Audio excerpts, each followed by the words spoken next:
Real quick update on meniscus transplantation. I have no conflict of interest for this talk.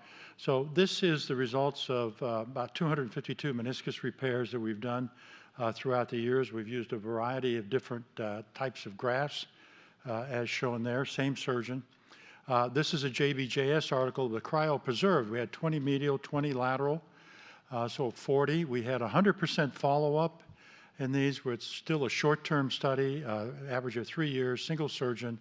And I will say on this that we had an OAT procedure that we did on the femoral condyles, which allowed these to be included in this, and also reconstruction ACL in about 1 out of 5.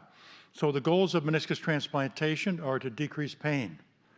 And it is interesting in these younger patients, and they will commonly have a meniscectomy for one reason or another, and they come in and they really have medial joint pain or lateral joint pain. And it's always been interesting to me that I can have athletes out that are 30, 40, 50 years of age, and they lose their meniscus and they don't have pain. And I'll have a young person, I have one, a 16-year-old right now, that literally has pain with every step, and we're going to be doing a lateral meniscus transplant when I get back home. So the goal is to decrease pain, increase their activity level, because they're having significant symptoms. Chondroprotective effect, it does not work, because initially that meniscus will deteriorate, and that's the bad sign with meniscus transplantation. We're not there.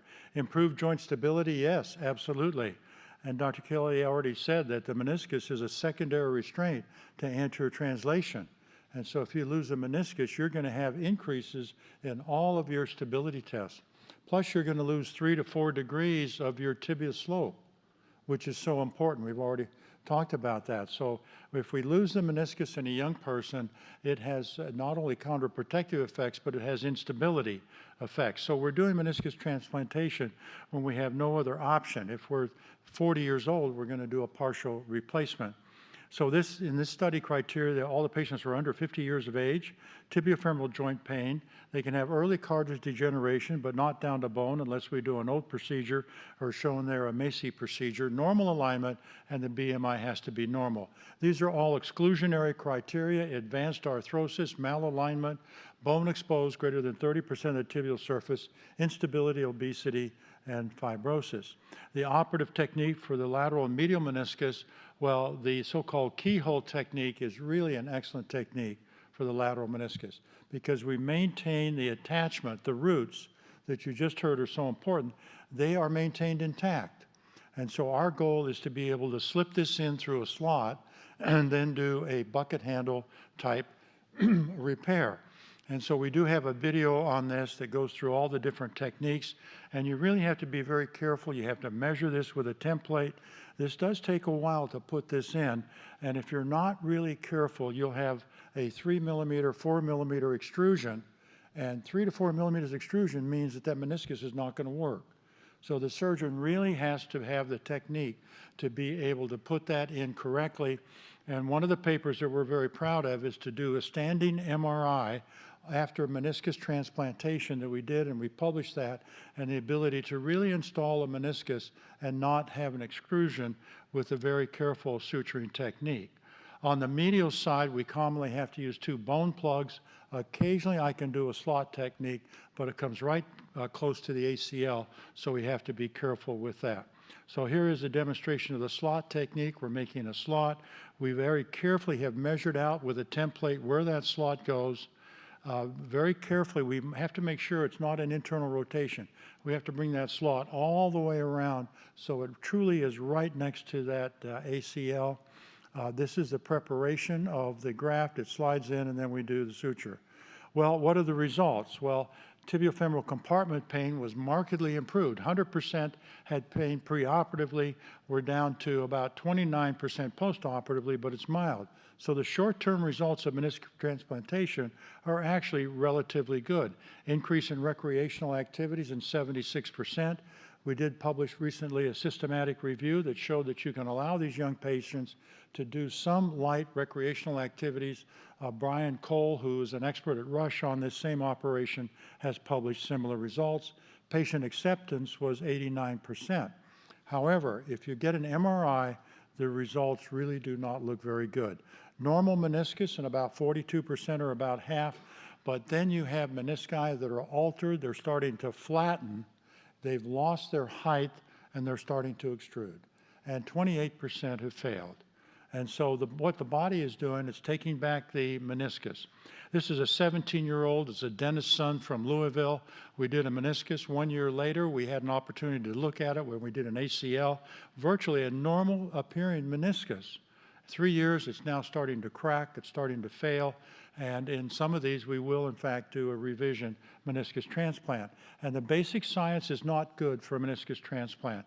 The bony attachment heals, the peripheral heals, but if you look at that, you have these primitive mesenchymal cells that are climbing down over the surface. They're trying to integrate into the meniscus. The meniscus itself is inert. It's absolutely inert, and that's why it's functioning. It looks so good. But then in about the second year or third year, you have a replacement, and it's replaced with scar tissue. And you have very limited fibrochondrocytes that you need to maintain that cartilage structure. And so if it's replaced with scar tissue, what happens, it starts to flatten, and then as it is flattened, it loses its load-sharing ability and the contact stress. And so that's what eventually occurs, and it just takes a while to do that. Sometimes a meniscus transplant will last 5 years. And then sometimes it'll even last a little bit longer. But the 10-year results, then you have to be very careful. And so if you look at this through polarized light, you can see that the native fibrostructure is not retained in the meniscus. So this was a study that we were proud of. We had 72 consecutive bone meniscus cryopreserved transplants, 96% follow-up. We now had a mean of almost 12 years. This is one of the longer studies in the literature.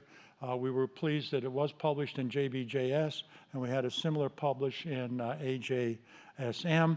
And we said, well, we're going to look at not only clinical symptoms as a failure criteria, but we're going to look at the MRI. And so in this, we found that at 10 years, about 60% by symptoms would say, well, I'm still doing okay. Well, that's not bad. But if you really looked at the MRI, it's only about 50% are still functional. And so after that 10-year time frame, then it starts to deteriorate. So that's fine, actually, to be able to put a meniscus in. I don't have anything else. I don't have an artificial meniscus. I wish I did. So I can have a reasonable 10-year success rate, but I'm certainly going to tell the patient that if I can get to 10 years, that's great, and I can't promise that. And I do have a couple patients that have come in, and we've put another meniscus transplant in, and they're all young patients. And so this is an operation I'm doing. They're 15 years, 20, 22 years. The patient that I'm going to do had a discoid lateral meniscus, which is just such a shame, and a 16-year-old having pain. What else are you going to do? And so they're going to get a meniscus transplant. We're going to be very careful and hope that we can get 10 years out of them. When we looked at different activities, there are about 28 studies in the literature. About 70 to 92% did do some light sports activities. I've already mentioned this, and they are able to do that. And so this is the return to sport. Again, they're not going to be doing competitive sports by any means. This is to allow them to have a reasonably normal life, if you will, and be able to do maybe some light recreational. So in summary then, short versus long term, does it decrease tibiofemoral pain? Yes, it does. Increase activity? Yes, short term. Chondroprotective effect? Only short term. And it does improve joint stability? Only short term. But then gradually it does deteriorate. This was a very important meniscus transplant forum that I was fortunate to be a part of.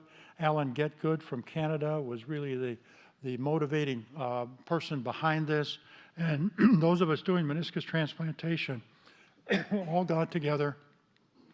And I think the most important thing is it's not prophylactic, but you also want to do it early. Don't do it when the joint's already deteriorated. So you have to use clinical judgment when you're going to recommend this. I will do it, though, when just the very beginning symptoms occur. And so you do want to do the meniscus transplant early. This just says you want to make sure you have good alignment.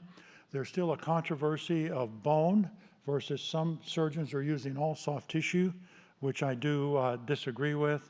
And then the importance of using MRI to also assess healing and position. We have written on this in our in our textbook, and I do have an ebook on this that does provide information to our patients. Thank you very much for your attention.